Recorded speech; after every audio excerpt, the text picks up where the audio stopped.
Introduction to Statistics, Chapter 13, Comparing Three or More Means, Section 13.1, Comparing Three or More Means, One-Way Analysis of Variance. Analysis of variance, known as ANOVA, is an inferential method used to test the equality of three or more population means. Requirements to perform a one-way ANOVA test. First, there must be k simple random samples, one from each of the k populations, or a randomized experiment with k treatments.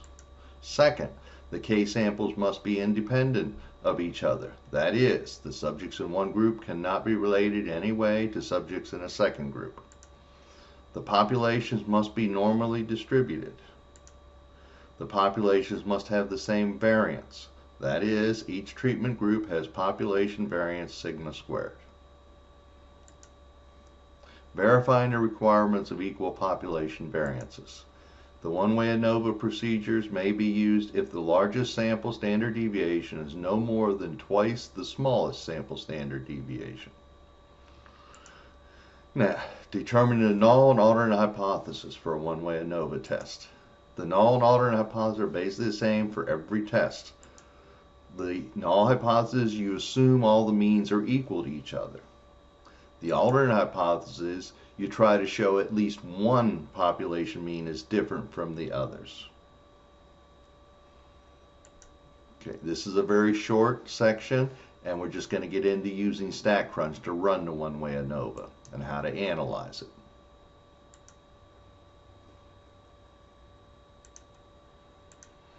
So here's a problem. The data in the company table represents the number of corn plants in randomly sampled rows, a 17-foot by 5-inch strip, for various types of plots. An agricultural researcher wants to know whether the mean numbers of plants for each plot type are equal. Complete parts A through E below. Okay, so first, part A. Write the null and alternate hypothesis. Choose the correct answer. Recall, the null hypothesis, all means are the same. The alternate is at least one is different. So if we look down through here, it looks like it's going to be C. They're all equal, and then at least one of the means is different.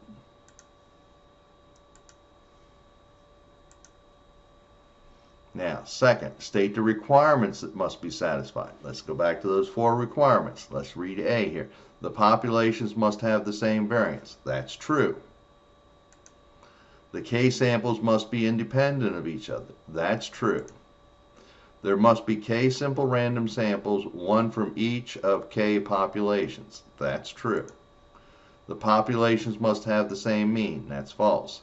There must be k simple randoms, each from the samples population. That's false. The populations must be normally distributed. That's true. So those are the four requirements that must be met.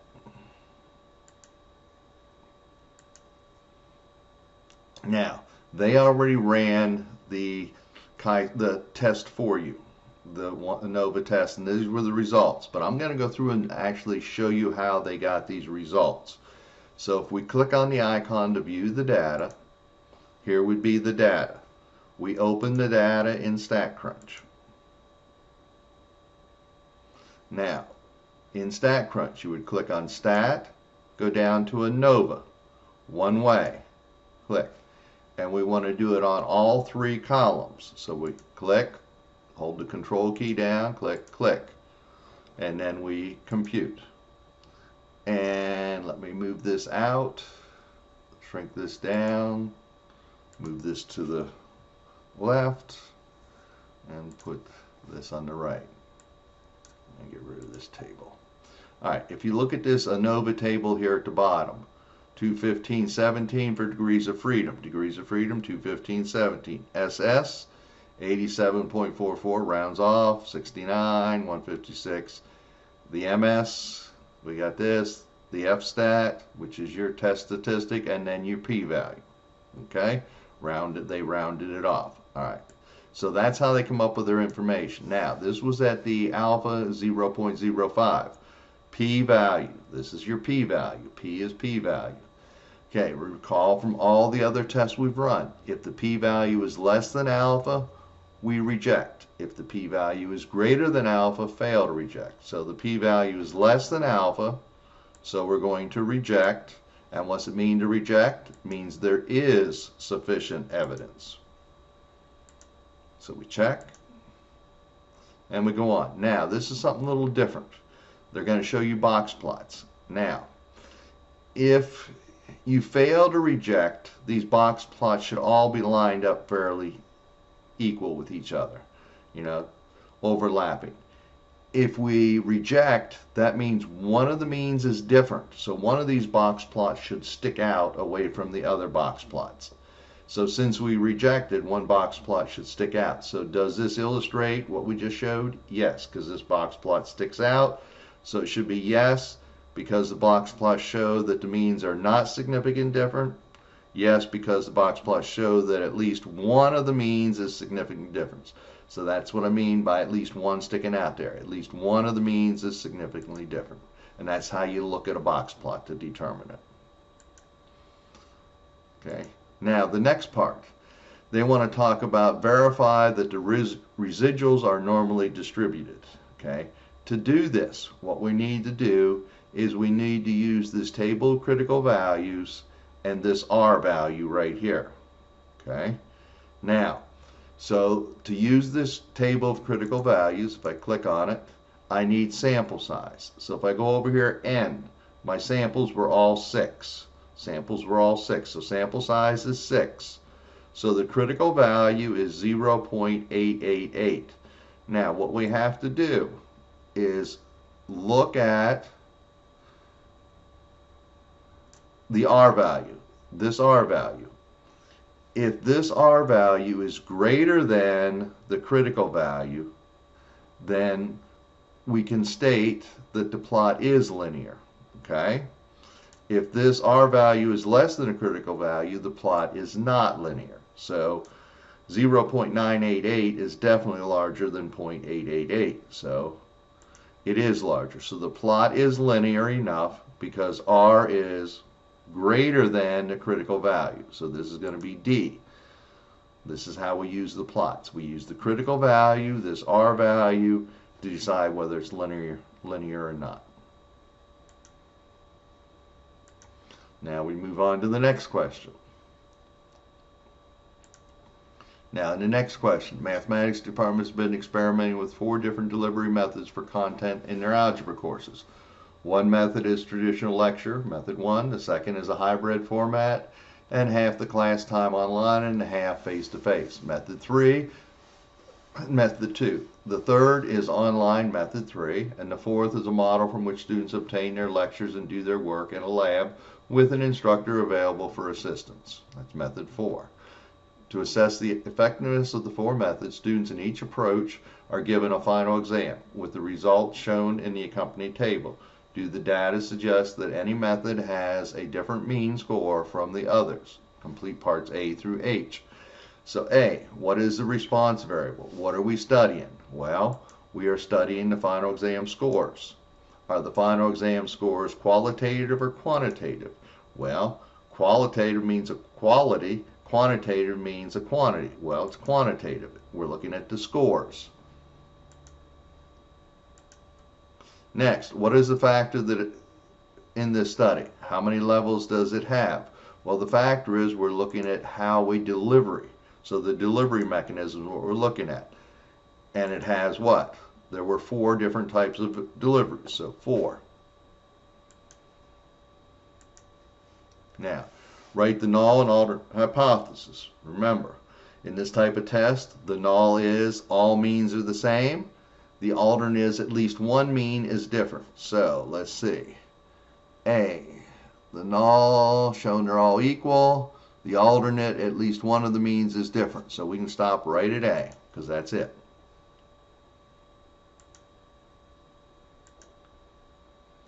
Now, state the requirements that must be satisfied.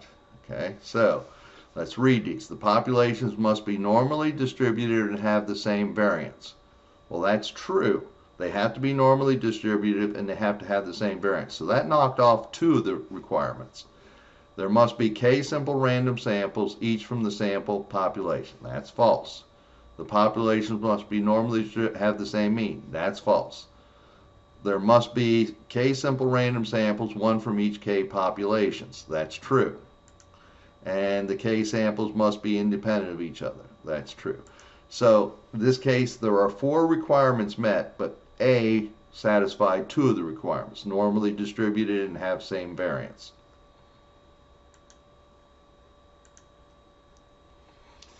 Now, they ran the ANOVA. Here's the table. So here's your p-value. What level? We were looking at the 5%. Well, 0.078 is greater than 5%.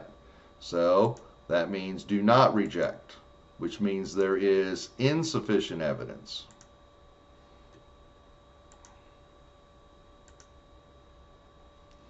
Now, looking at the box plots here. Do these box plots support the results obtained? Is there any one of these box plots that's sort of sticking out there all by itself? No, they're all sort of overlapped.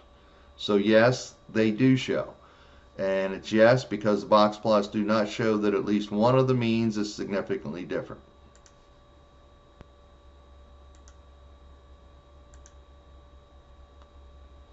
Now, interpret the p-value. Select the correct choice below and fill in the answer box within your choice. Assuming the null hypothesis is true, the probability this much or more variable occurs in the 4 sample means is in every experiment. Okay. Assuming the null hypothesis is true, the probability this much or more variable occurs in the 4 samples means is blank when the experiment is repeated many times. Assuming a null hypothesis is false, the probability this much or more variable occurs in the 4 sample means is in every experiment. So, which one is this going to be? This would have to come from the reading part. Okay? And in the reading part, okay, let me see here. We're going to put in the p-value 0.078,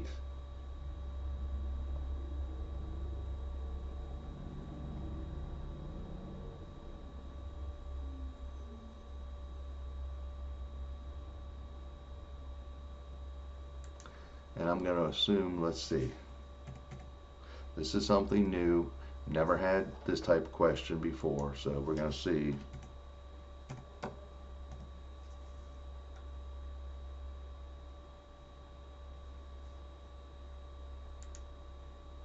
Nope.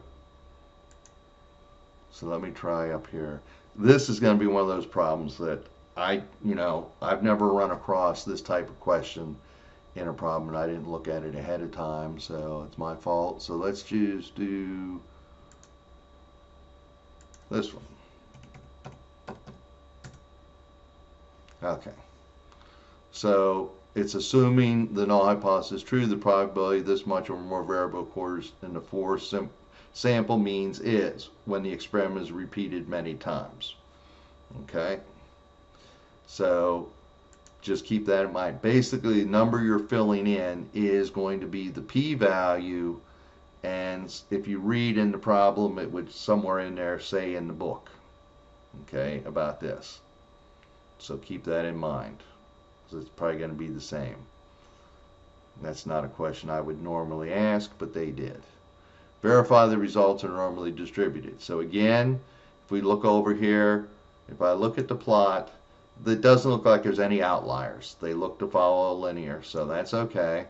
Now what we want to do is go and look at the residuals, the critical value. Well, if I go back up here, I have to, if I go to my table, okay, you notice the n value is different in different ones. So what n value do we use? Okay.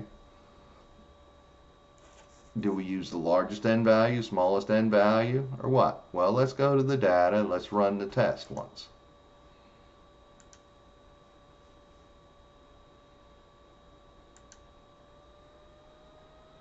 NOVA one way. Click on all four. Compute. Now you notice the end values are all different. Okay? So, if we go down here, we got 10,866. If I go into the critical, 10 would be 0.918, 6 would be 0.88, 8 would be 0.906. Let's look at the highest one, 0.918. So if I go back to the problem,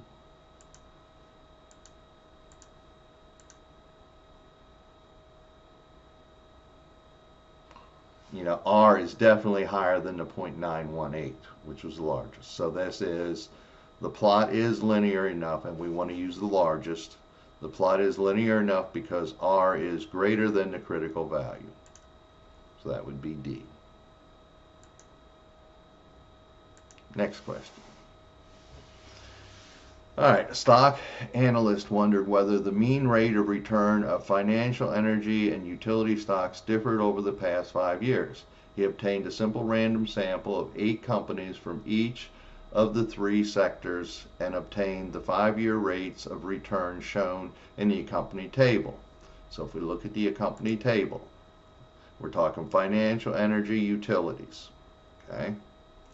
Now, what's the null and alternate? We're going to assume they're all equal. And the alternate is going to be prove at least one has a different mean. So they're all equal, at least one has a different mean. That looks like C.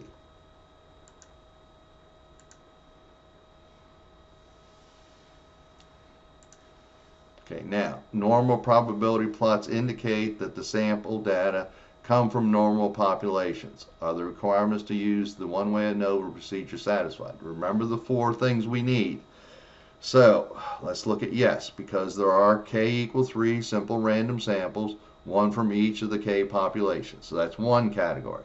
The K samples are independent of each other. That's a second requirement. And the populations are normally distributed. That's the third. And have different variants. Nope, they have to have the same variances. So that rules A out. So yes, because there are K equal 3 simple random samples, one from each of the K population, that's one of them. The K samples are independent of each other, that's 2. The population are, that's 3. Have the same variance, that's 4. So yes, all 4 things are met.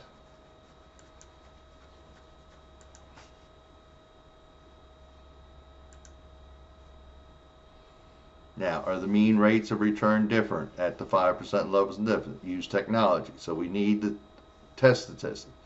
So we open the data in StatCrunch, perform a one-way ANOVA, stat, ANOVA, one way, click on all 3 columns, compute.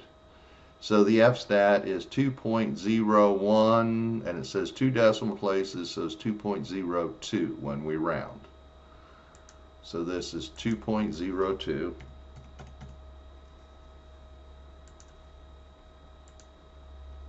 And we're good.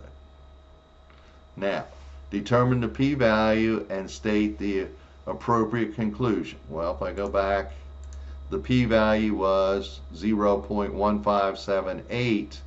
Well, that's what? That's definitely higher than the 5%, isn't it? So, since that's higher than since the p-value is, oh, did I just lose it? Yes, I closed it. Okay, so let me go up here and rerun it. Didn't think I needed it.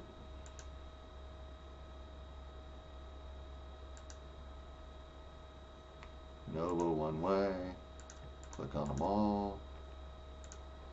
So p-value is 0.1578, 3 decimal places, so it's 0.158.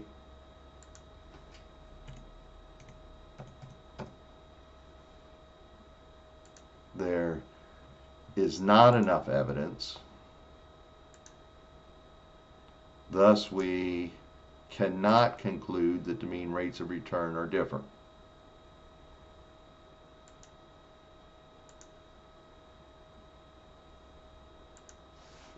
Now they want us to see which one of these. So how do you look at the box plots? Well, what you have to do is go back to your data, close this, and do a graph from earlier chapter. I think it was chapter 2 even. We're going to do box plot of all three, and I'm going to draw them horizontally. Compute. So here's what it would look like. Now I got to figure out which one of these it is. Okay? So it looks like utilities, energy, financial. Utilities is on top, energy middle, financial the bottom. Utilities and well, we can throw C out because look at utilities, energy, financial. It's not. Now if you look at A, it looks like this, but if you look at the order, it has energy on top, utilities, so that's out. But if you look at B, utilities on top, energy, financial, this looks like it. So it looks like B. So you could run it in StatCrunch. Okay. And that brings us to the end. So if I go back to the PowerPoint, the last thing we have, it's the end of section 13.1, and this is the end of the course.